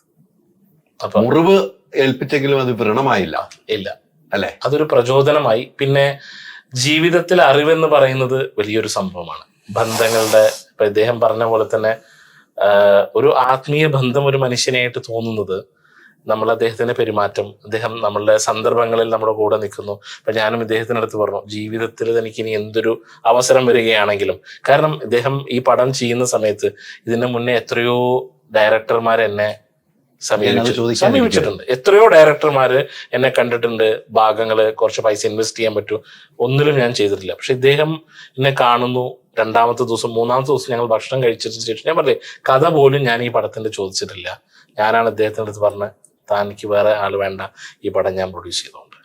അപ്പൊ ഇദ്ദേഹത്തിന്റെ ആ ഒരു ഊർജം അല്ലെങ്കിൽ കലയോടുള്ള ഒരു താല്പര്യം, ആ എക്സ്പ്രഷൻസ് ഒക്കെ എനിക്ക് ഇന്നും ഓർമ്മയുണ്ട്. അപ്പൊ അതൊരു വ്യക്തിയുടെ, ഇപ്പൊ ഇദ്ദേഹമൊക്കെ പറഞ്ഞ പോലെ നാടകത്തിലൊക്കെ ആ അഭിനയിക്കാനുള്ള ആ ഒരു ഇത് ഇദ്ദേഹത്തിന് ആ ഒരു എന്താ. പിന്നെ ഇദ്ദേഹത്തിന്റെ വളരെ നല്ല മൂവിയായിട്ടുള്ള ടൂമൻ, അതിൽ ഇദ്ദേഹം അഭിനയിച്ചത് വളരെ നന്നായിട്ട് അഭിനയിച്ചു. അപ്പൊ അത് കണ്ടതിന് ശേഷമാണ് പിന്നീട് ഇതിലേക്കും എത്തുന്നത്. അപ്പൊ ഈ 2-3 കാരണത്തെ കൊണ്ടാണ് അന്ന് ഈ ഒരു കൺഫേം ആയിട്ട് നമ്മൾ ഈ പ്രൊജക്റ്റിലേക്ക് വന്നത്. ചേട്ടാ, ഒരു വാശി വേണം ജീവിതത്തിന്, അല്ലേ? അതിന്റെ ഉദാഹരണമാണ് അല്ലേ? ബന്ധുക്കൾ പോലും അല്ലേ എല്ലാം മാറ്റി നിർത്തി ഈ പറഞ്ഞ പോലെ കാറ്റ് കൊള്ളാൻ ഒന്ന് AC-യിൽ ഇരിക്കാൻ വേണ്ടി ഉള്ള ബുർജുമാനിൽ ഇന്ന് സ്വന്തമായിട്ട് ഒരു അല്ല അവിടെ അതേ സ്ഥലത്ത് തന്നെ അദ്ദേഹത്തിന്റെ 10-ാമത്തെ നിലയിൽ ഏറ്റവും വലിയ ഓഫീസ് വെൽത്തയുടെയാണ് അവിടെ. ഞാൻ അവിടുത്തെ ഒരു അംഗം പോലെയാണ്. എനിക്ക് കാണാപ്പാടമാണ് അവിടെ പോവാന്ന് പറഞ്ഞാൽ. സാധാരണഗതിയിൽ ഓഫീസ് ബിൽഡിംഗ് കുറച്ച് മാറിയാണ് നിൽക്കുന്നത്. അപ്പോൾ ആ വെൽത്തയുടെ വലിയ വിശാലമായ ഒരു ഓഫീസാണ്. ആ ഓഫീസിൽ ഒരുപാട് കാര്യങ്ങൾ നടക്കുന്നു, ഒരുപാട് ഫേം ഉണ്ട് അതിൻ്റെ അകത്ത്. ഒരു സുപ്രഭാതത്തിലാണ് ഇദ്ദേഹമായി മാറുന്നത്. ഗുരുവായൂരിൽ വണ്ടി ലേലത്തോടി, പിന്നീട് വാർത്താപ്രാധാന്യത്തിൽ നിറഞ്ഞു നിന്നു ഇദ്ദേഹം. അത് വലിയ വാർത്തയായി മാറി. പിന്നീട് ഞാൻ കാണുന്നത് നമ്മുടെ സിനിമയുടെ ലോഞ്ചിന്റെ സമയത്താണ്. ഞാൻ ഇദ്ദേഹത്തിന്റെ വാർത്ത അന്ന് റിപ്പോർട്ട് TV-യിലാണ് ഞാൻ വാർത്ത ചെയ്തിട്ടുണ്ട്. ഈ വാർത്തകൾ ഒത്തിരി ഞാൻ കൈകാര്യം ചെയ്തതാണ്. അതൊരു വിവാദവും ഒക്കെ ആയ സംഭവമാണല്ലോ. ഒത്തിരി പിന്നീട് എനിക്ക് പുള്ളിയെ നേരിട്ട് കാണാൻ പറ്റില്ല. പിന്നീടാണ് നമ്മുടെ സിനിമയുടെ ലോഞ്ചിനാണ് ഇദ്ദേഹം അവിടെ വരികയും നമ്മൾ പരിചയപ്പെടുകയും ചെയ്തത്. ഇതൊക്കെ ജീവിതത്തിന്റെ ഭാഗമാണ്. അവിടെ നിന്ന് ഇവിടം വരെ എത്തിയെങ്കിൽ നിങ്ങളുടെ ഒരു അധ്വാനമാണ്. മാത്രമല്ല, പുള്ളിയുടെ ഏറ്റവും വലിയൊരു ക്വാളിറ്റി എന്ന് പറഞ്ഞാൽ ഞാൻ നേരത്തെ സൂചിപ്പിച്ച ആർദ്രതയുള്ള മനസ്സുണ്ട്. ഒരുപാട് പാവപ്പെട്ടവരെ സഹായിച്ചിട്ടുണ്ട്. ഒത്തിരി പേരുടെ വിവാഹം നടത്തി കൊടുത്തിട്ടുണ്ട്. അതൊന്നും പബ്ലിസിറ്റി കൊടുത്തിട്ടുമില്ല.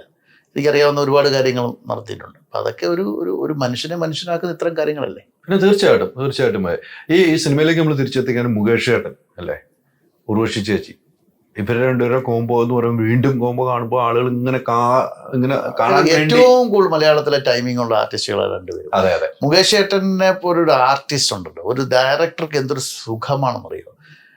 അതായത് അദ്ദേഹത്തിന് ഒരു അണ്ടർ റേറ്റഡ് ആക്ടർ. കാര്യം ഇതുവരെ അദ്ദേഹത്തിന് അദ്ദേഹത്തിൻ്റെ കഴിവനുസരിച്ചുള്ള കഥാപാത്രങ്ങൾ കിട്ടിയിട്ടുണ്ടോ എന്നുള്ള വളരെ ചുരുക്കം മാത്രമാണ്. ഞാൻ മുത്താരംകുന്ന് PO മുതൽ ഞാൻ എല്ലാ സിനിമകളും അടുത്ത അദ്ദേഹത്തിൻ്റെ ബലൂൺ മുതൽ ഞാൻ സിനിമകൾ കണ്ടിട്ടുണ്ട്. പക്ഷെ വളരെ ഡിഫറെൻ്റ് ആയിട്ട് അദ്ദേഹം ചെയ്തൊരു സിനിമയായിരുന്നു തനിയാവർത്തനം. അതിനുശേഷം സിബിസാറിൻ്റെ തന്നെ മാലയോഗം എന്ന് പറഞ്ഞൊരു സിനിമ ചെയ്തു. അങ്ങനെ ഒത്തിരി സിനിമകളിലൂടെ കമൽ സാറിൻ്റെ ഗോൾ, അങ്ങനെ ഒത്തിരി സിനിമകളിലൂടെ മുകേഷ് ഏട്ടന് വ്യത്യസ്തമായ പല കഥാപാത്രങ്ങളും ചെയ്യാനുള്ള കഴിവുണ്ട്. അപ്പോൾ അത് അനുഗ്രഹീതനായ ഒരു നടനാണ്. അതുപോലെ ഉർവശി എന്ന് പറഞ്ഞാൽ ഇന്ത്യ കണ്ട ഏറ്റവും വലിയ അഭിനേത്രികളുള്ളൊരാളാണ്. ഞാൻ ഈ പിള്ളേരുടെ അടുത്തൊക്കെ പറയും, നിങ്ങളുടെ ഒരു അഭിനയത്തിൻ്റെ ഒരു ടെക്സ്റ്റ് ബുക്ക് എന്ന് പറഞ്ഞാൽ ഉർവശിയുടെ സിനിമകൾ കാണണം എന്ന് ഞാൻ ലേഡി ആക്ടേഴ്സിൻ്റെ അടുത്തൊക്കെ ഞാൻ പറയാറായിട്ട് ആർട്ടിസ്റ്റുകൾക്ക് അധികം പറയാറുണ്ട്. അപ്പോൾ ഇവർ തമ്മിലുള്ളൊരു കോംബോ വളരെ മനോഹരമാണ്. കാര്യം അതിനൊരു സുഖം, അത് ആ മോണിറ്ററിൽ ഇരിക്കുമ്പോൾ ഒരു ഡയറക്ടർക്ക് കിട്ടുന്നൊരു സുഖം നിസ്സാരമല്ല. അപ്പോൾ അതോടുകൂടി ഈ ഇവരുടെ എനർജി മറ്റുള്ളവരിലേക്ക് പകരുകയും മറ്റു ആർട്ടിസ്റ്റുകളും അതനുസരിച്ച് മണിയമ്പിള്ള ചേട്ടനുണ്ട്. മണിയമ്പിള്ള ചേട്ടൻ വന്നൊരു 3 സീനിൽ വന്ന് തകർത്തിട്ട് പോയിട്ടുണ്ട്. അപ്പോൾ ആ ഒരു vintage vintage Mukesh, vintage Urvashi, vintage Maniyanpilla രാജുവിനകത്ത് കിട്ടും. പിന്നെ ഈ 44 ആർട്ടിസ്റ്റുകൾ അഭിനയിച്ചിട്ടുണ്ട്. അതിൽ എല്ലാവരും എനിക്ക് എൻ്റെ പ്രതീക്ഷയൊക്കെ ഉയർന്നു എന്നുള്ളത്. ബിജു സോപാനം ഞാൻ നേരത്തെ സൂചിപ്പിച്ച ഒരു നാടകത്തിൻ്റെ ബാക്ക്ഗ്രൗണ്ട് ഉള്ളത് കൊണ്ട് തന്നെ ടൈമിങ്ങിൽ നല്ല പെർഫെക്റ്റ് ആയിട്ട് തന്നെ ടൈമിങ് കാത്തു സൂക്ഷിച്ചു. സുധീർ കരമനയ്ക്ക് ഒരു ബ്രേക്ക് ആയിരിക്കും കുറേ നാൾക്ക് ശേഷം. അദ്ദേഹം എല്ലാ സിനിമകളിലും ഉണ്ട്, പക്ഷെ അദ്ദേഹത്തിൻ്റെ ഒരു കപ്പാസിറ്റി ആളെന്ന സിനിമ. സുനിൽ സുഗത, അലൻസിയർ വളരെ ഡിഫറെൻ്റ് ആയിട്ടുള്ളൊരു ക്യാരക്ടറാണ് ചെയ്തിരിക്കുന്നത്. അപ്പോൾ ഒരുപാട് ആർട്ടിസ്റ്റുകൾ ഈ സിനിമയിൽ ചെയ്തിട്ടുണ്ട്. ചെറുതും വലുതുമായിട്ടുള്ള ഒരു ശ്രീല ചേച്ചി കുറേ നാൾക്ക് ശേഷം അഭിനയിച്ചിട്ടുണ്ട്. വീണ നായർ അഭിനയിച്ചിട്ടുണ്ട്, ദിവ്യാസ് നായർ അഭിനയിച്ചിട്ടുണ്ട്, ഉമാ നായർ നല്ലൊരു ക്യാരക്ടർ ചെയ്തിട്ടുണ്ട്, ഡയാന, ദുർഗ പിന്നെ ഒരു ഇത്തിരി ലൈറ്റർ സൈഡ് കീപ്പ് ചെയ്തിട്ട് വളരെ സെറ്റിലായിട്ട് ദുർഗ സഹറ എന്ന കഥാപാത്രം ചെയ്തു. അപ്പം ഞാൻ ഒരാളെ പോലും വിട്ടുപോകാൻ ആഗ്രഹിക്കുന്നില്ല. എല്ലാവരും നന്നായിട്ട്, ഇപ്പോൾ ഷൈനായാലും ധ്യാനാണെങ്കിലും എല്ലാവരും മനോഹരമായി ഈ പടത്തിൽ. ഈ ഷൈനയും ധ്യാനയും വേണമെന്നുള്ള തീരുമാനത്തിൽ എത്താൻ കാരണം ഇവർ രണ്ടുപേരും അവരുടെ കോംബോ ആദ്യമായിട്ട് വരേണ്ടത് എൻ്റെ സിനിമയിലാണെന്നുണ്ടെങ്കിൽ ഒരു ഭാഷയുണ്ടായിരുന്നു. കാര്യം ഇത് ക്യാരക്ടർ കറക്റ്റായിരുന്നു, ഇവർക്ക് രണ്ടുപേർക്കും പറ്റിയ ക്യാരക്ടർ. അപ്പോൾ അതിൽ ഞാൻ ഭാഗ്യവാനാ. അവരെ ആദ്യമായിട്ട് ഒന്നിപ്പിക്കുന്ന മാത്രമല്ല, നിങ്ങളെപ്പോലുള്ള പ്രൊമോഷനിലൊക്കെ അവർ രണ്ടുപേരും വരുന്നത് അതൊരു USP അല്ലേ. അവർ ഒരുമിച്ച് വരുന്നത് ആദ്യമായിട്ടാണ്. അവരുടെ ഇന്റർവ്യൂസ് ആണ് വരുന്നത്, പക്ഷെ അവർ ഒരുമിച്ച് കിട്ടുകയെന്ന് വെച്ചത് ഈ സിനിമയ്ക്ക് ഒരു ഗുണമായിട്ടേ ഞാൻ കാണുന്നുള്ളൂ. അവർ ഒരുമിച്ച് അത് ഒരു ഡേറ്റ് തന്നെ അവരെ കിട്ടുകയാണ്. എപ്പോഴും തിരക്കായിട്ട് പോവാണ് അവര്. പിടിച്ചാൽ പോലും കിട്ടാത്ത രീതിക്ക് പോകുന്നുണ്ട്. അവരെ ഒരുമിച്ച് കിട്ടി നിങ്ങൾക്ക്, അതും നിങ്ങളുടെ ഒരു ഭാഗ്യമാണ് അല്ലെ. ബിജുചേട്ടാ, ഈ ഒരു ഓർമ്മയിൽ ഈ സിനിമയിൽ നമുക്ക് രസകരമായ ഒരു ഓർമ്മ പറയുകയാണ്, ഏത് പറയും? ലൊക്കേഷനിലുണ്ടായ ഒരു അനുഭവം അങ്ങനെ പറയണമെന്നുണ്ടെങ്കിൽ രസകരമല്ല, പേടിച്ചു പോയിട്ടുള്ളവരുണ്ട്. അവിടെ നമ്മൾ ആ ഡെസേർട്ടില് ഷൂട്ട് ചെയ്ത സമയത്തേ ഷൈൻ എന്തോ ആലോചിച്ച് നടക്കുകയായിരുന്നു. അപ്പൊ വേറെന്താ അപ്പുറത്ത് ക്രോസ് ചെയ്യണം, ബൊമ്മനൊരു വണ്ടി എന്ന് പറഞ്ഞാൽ 8-9 ഈ 10-16 വീലുള്ള ഒരു വണ്ടി സ്പീഡിൽ പോയി. അപ്പൊ നമ്മളെല്ലാം പേടിച്ചു പോയി. മുകേഷ് ചേട്ടാ ചാടി. ഷൈൻ ഞാൻ കണ്ടായിരുന്നു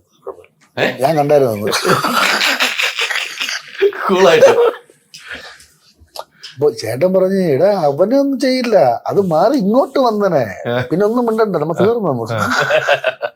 നമ്മളെല്ലാം ഈ സൈഡിൽ ഇരിക്കുകയായിരുന്നു. അത് വല്ലാത്ത വരണ്ടു പോയി, പേടിച്ചു പോയി. കാരണം ഇങ്ങനെ അങ്ങനെ അത് പോയി.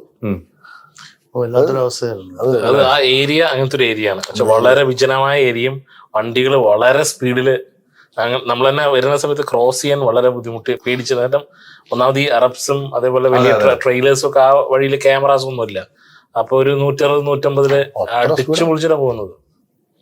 ഭയങ്കരമായിട്ട് ഭയപ്പെട്ടു.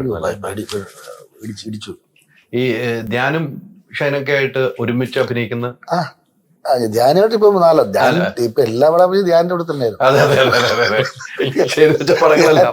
ധ്യാനിന്റെ ഇപ്പൊ 4 പടം ധ്യാനിന്റെ കൂടെ ചെയ്തു. ഷൈനേട്ടൻ ആദ്യമായിട്ടായിരുന്നു, പിന്നെ മുകേഷ് ഏട്ടൻ ആദ്യമായിട്ടായിരുന്നു. എനിക്ക് കൂടുതൽ മുകേഷ് ഏട്ടനായിട്ടായിരുന്നു കംപ്ലീറ്റ്.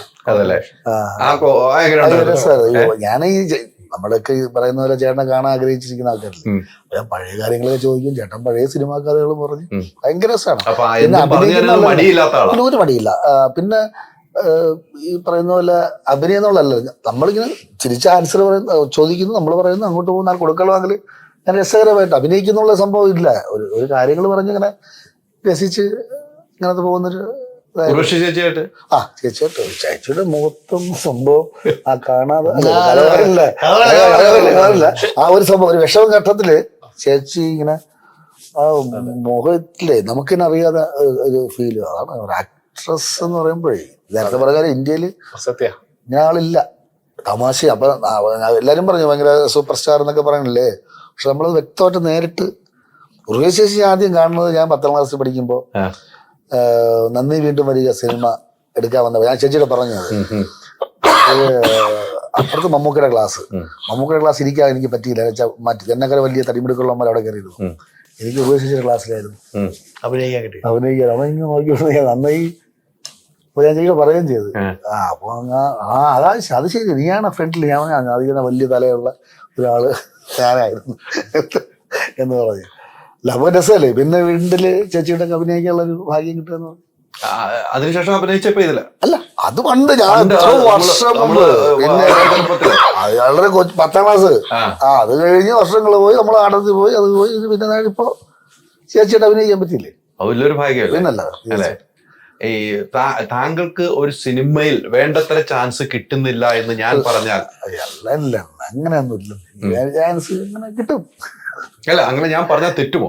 ഇല്ല അങ്ങനെ ഒന്നുമില്ല. എനിക്ക് എന്താണ് ഞാനിപ്പോ ചെയ്തല്ലേ. ഇപ്പൊ നമ്മൾ ഓരോ കാര്യങ്ങൾ ചെയ്യുമല്ലോ അതിന്റെ കുട്ടികൾ ഗുണിച്ചിന്റെ റിസൾട്ട് ഇപ്പൊ ഉണ്ടല്ലോ. ആ റിസൾട്ടാണ് ഞാൻ ഇപ്പൊ നിൽക്കുന്നത്.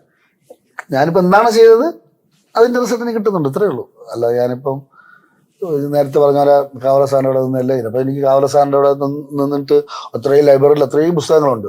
ആ പുസ്തകങ്ങളൊക്കെ ഞാൻ ഉപയോഗപ്പെടുത്തിയിരുന്നെങ്കിൽ ചിലപ്പം കുറച്ചും കൂടെ ഞാൻ ബെറ്റർ ആയേനെ. ഞാൻ അത്ര വലിയ പുസ്തകങ്ങളൊന്നും വായിച്ചിട്ടില്ല, അല്ലെങ്കിൽ ആ ഒരു രീതിയിൽ ഞാൻ പോയിട്ടില്ലാത്തതുകൊണ്ടായിരിക്കാം ഇപ്പം ഇങ്ങനെ ഇരിക്കുന്നത്. സാറ് പറയും ഇതെപ്പോഴും ഇതൊക്കെ ഉപയോഗിക്കണം, പിന്നെ അവസരങ്ങൾ വരും മാറരുത്. കാരണം നമ്മൾ നിൽക്കുന്ന രീതിയിൽ ഇപ്പം SLCക്ക് 210 മാർക്ക് വാങ്ങിച്ചാൽ ജയിക്കും, 600 അല്ലേ, രണ്ടും പാസ്സാണ്. പക്ഷെ വ്യത്യാസമുണ്ട് എന്ന് പറയും പോലെ നമ്മൾ കഠിനാധ്വാനം ചെയ്തതിന്റെ ഫലത്തിന്റെ ആണ് ഇപ്പൊ നിൽക്കുന്നത്.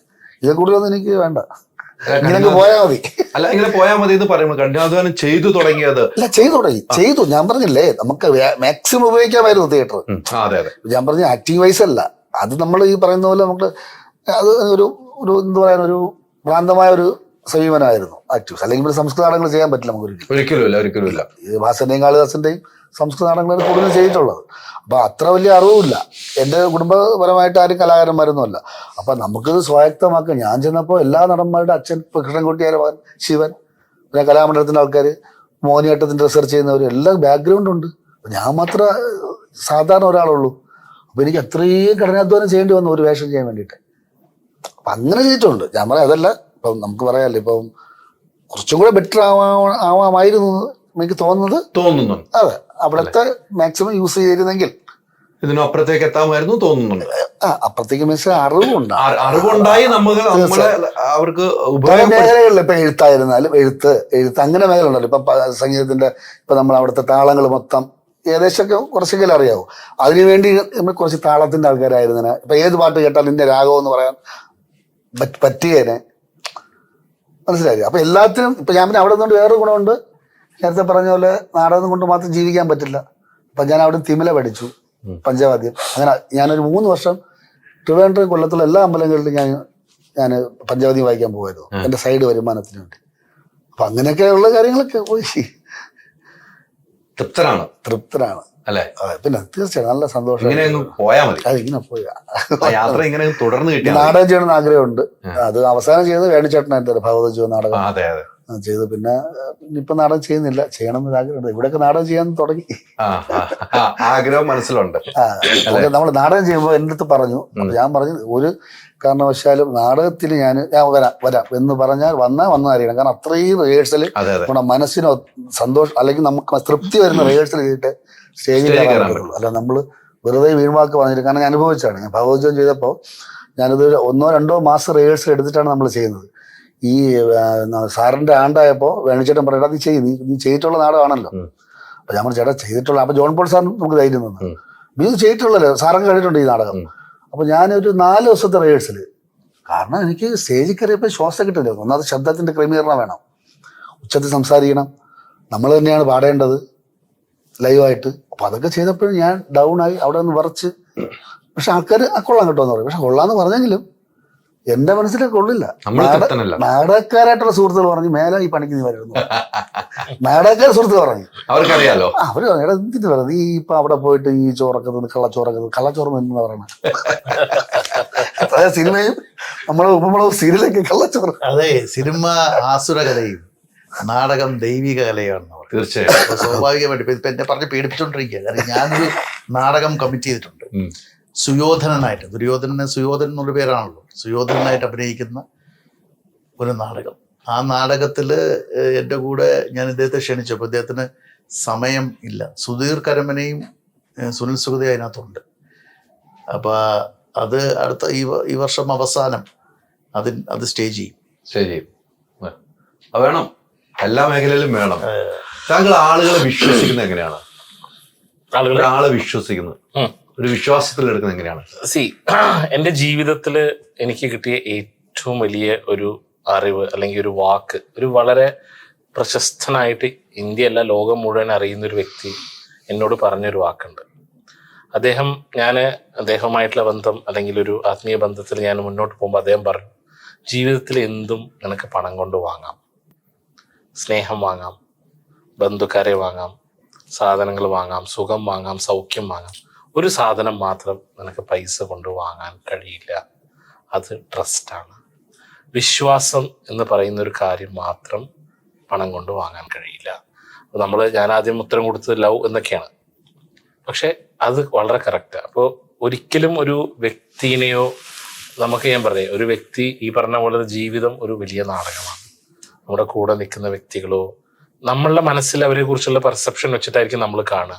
പക്ഷെ ഒരു പക്ഷേ നമ്മുടെ പെർസെപ്ഷനിൽ നിന്ന് അവർ മാറിപ്പോകുമ്പോൾ നമുക്ക് ആ വികാരങ്ങൾ ഉണ്ടാവും. അപ്പോൾ നമ്മുടെ പെർസെപ്ഷൻ അനുസരിച്ചിട്ട് തന്നെ ഒരു വ്യക്തി വേണം എന്ന് ചിന്തിക്കുന്നത് ഒരു പക്ഷെ ആ വ്യക്തിക്ക് കൂടി അത് അറിയുന്നുണ്ടാവില്ല. അപ്പോൾ ആ ഒരു കാര്യത്തിൽ, വിശ്വാസത്തിന്റെ കാര്യത്തിൽ പലപ്പോഴും എൻ്റെ ജീവിതത്തിൽ പല ബാഡ് റിമാർക്സുകൾ ഉണ്ടായിട്ടുണ്ട്, പാളിച്ചകൾ സംഭവിച്ചിട്ടുണ്ട്. അത് തിരിച്ചറിയണം എന്നാണ്. അതിന് ഞാൻ പറഞ്ഞ ഇപ്പൊ കൂടെയുള്ള ആൾക്കാരൊക്കെ ആയിട്ട് ഞാൻ എപ്പോഴും പറയുന്നൊരു സംഭവമുണ്ട്. കാരണം ഒരു 2-3 പേരുടെ അഭിപ്രായങ്ങൾ എപ്പോഴും നല്ലതാണ്. ഇപ്പൊ ഞാൻ ഒരു വ്യക്തിയെ ഞാൻ വിലയിരുത്തുന്നതും 1-2 പേരുടെ അഭിപ്രായങ്ങൾ കേട്ട് നമ്മൾ ആ കണ്ണിലൂടെയും കൂടിയും നോക്കുന്ന സമയത്ത് എന്നുള്ള ഒരു ഇതുണ്ട്. അപ്പൊ ഒന്ന് വീണപ്പോൾ കൈപിടിച്ച് ഉയർത്തിയ ഒരു പേര് പറയുകയാണെങ്കിൽ ആരെ പറയും? ഈ 2 കൈകൾ തന്നെയായിരുന്നു. അത് കൂടാതെ എൻ്റെ ഫാദർ എന്ന് പറയുന്ന വിജയകുമാർ മേനോൻ എന്നാണ് അദ്ദേഹത്തിന്റെ പേര്. അദ്ദേഹത്തിന്റെ ഒരു മോറൽ സപ്പോർട്ടോ അല്ലെങ്കിൽ അദ്ദേഹം എന്നും എൻ്റെ കൂടെ ഉണ്ട്. ബാക്കി എൻ്റെ ചുറ്റുപാടുള്ള എല്ലാവരും എൻ്റെ വീഴ്ചകളിൽ കണ്ട് സന്തോഷിച്ചപ്പോഴും അല്ലെങ്കിൽ എന്നെ വീണ്ടും അടിച്ചമർത്താൻ ശ്രമിച്ചപ്പോഴും എൻ്റെ കൂടെ എൻ്റെ ഫാദറാണ് നിന്ന് പറഞ്ഞത്, നിന്റെ കൂടെ എനിക്ക് പണമായിട്ടോ ബാക്കിയുള്ളതായിട്ടോ ഒന്നും സഹായിക്കാൻ കഴിഞ്ഞില്ലെങ്കിലും ആളെന്ന രീതിയിൽ എൻ്റെ ജീവനും കൊണ്ട് ഞാൻ നിന്റെ കൂടെ ഉണ്ടാവും. അപ്പോൾ എൻ്റെ ജീവിതത്തിൽ ഞാൻ കമ്മിറ്റഡ് ആയിട്ടുണ്ടെങ്കിൽ, അല്ലെങ്കിൽ ഞാൻ എപ്പോഴും പറയുന്ന സംഭവമുണ്ട്, എനിക്ക് 1000 പേർക്ക് എന്നെക്കുറിച്ച് 1000 അഭിപ്രായങ്ങൾ ഉണ്ടായിക്കോട്ടെ, പക്ഷെ എൻ്റെ എന്തുകൊണ്ടും സന്തോഷിക്കാനോ അല്ലെങ്കിൽ എൻ്റെ കൂടെ വിശ്വസിക്കാൻ എൻ്റെ ഫാദർ ഉണ്ടെങ്കിൽ അതാണ് എൻ്റെ ഏറ്റവും വലിയ സക്സസ്. താങ്കൾക്ക് ഇന്നും അന്നും ഒരു വൈരാഗ്യക്കാരൻ ഉണ്ടെങ്കിൽ ആരായിരിക്കും? ഇയാളെ ഇടയ്ക്കിടയ്ക്ക് പറയുന്നുണ്ട് ഈ പടം കഴിഞ്ഞതോടുകൂടി ഇയാൾക്ക് വൈരാഗ്യാണെന്നുള്ളത്.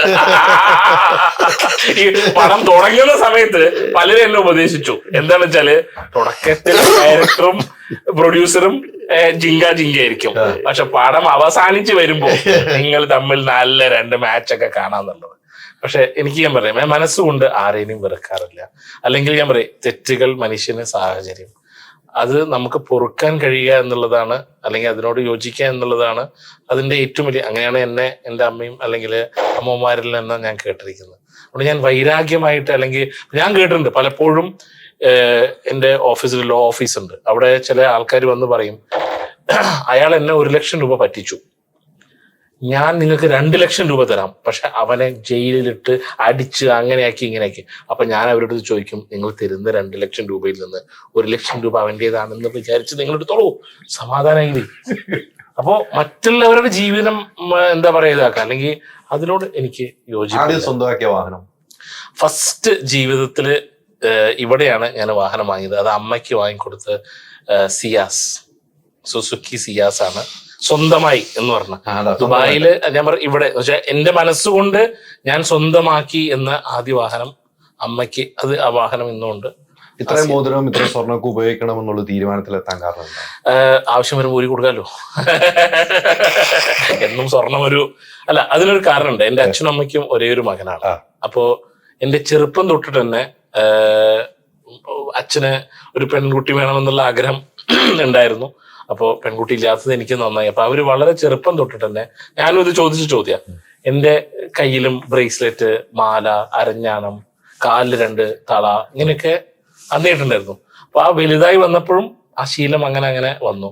ചെറുപ്പത്തിൽ എനിക്ക് ഓർമ്മയുണ്ട്, ഒരു 1ാം ക്ലാസ് 2ാം ക്ലാസ് പഠിക്കുമ്പോൾ 2-3 മോതിരം ഉണ്ടാവും. ഈ ചുട്ടയിലെ ശീലം ചുടല വരെ എന്നൊക്കെയാണല്ലോ പറഞ്ഞത്. ഞാനായിട്ട് പിന്നെ ഗോൾഡല്ലേ വേണ്ടെന്നും പറഞ്ഞില്ല. ഇപ്പൊ സ്വന്തം പൈസ കൊണ്ട് വാങ്ങിയിടാൻ തുടങ്ങി.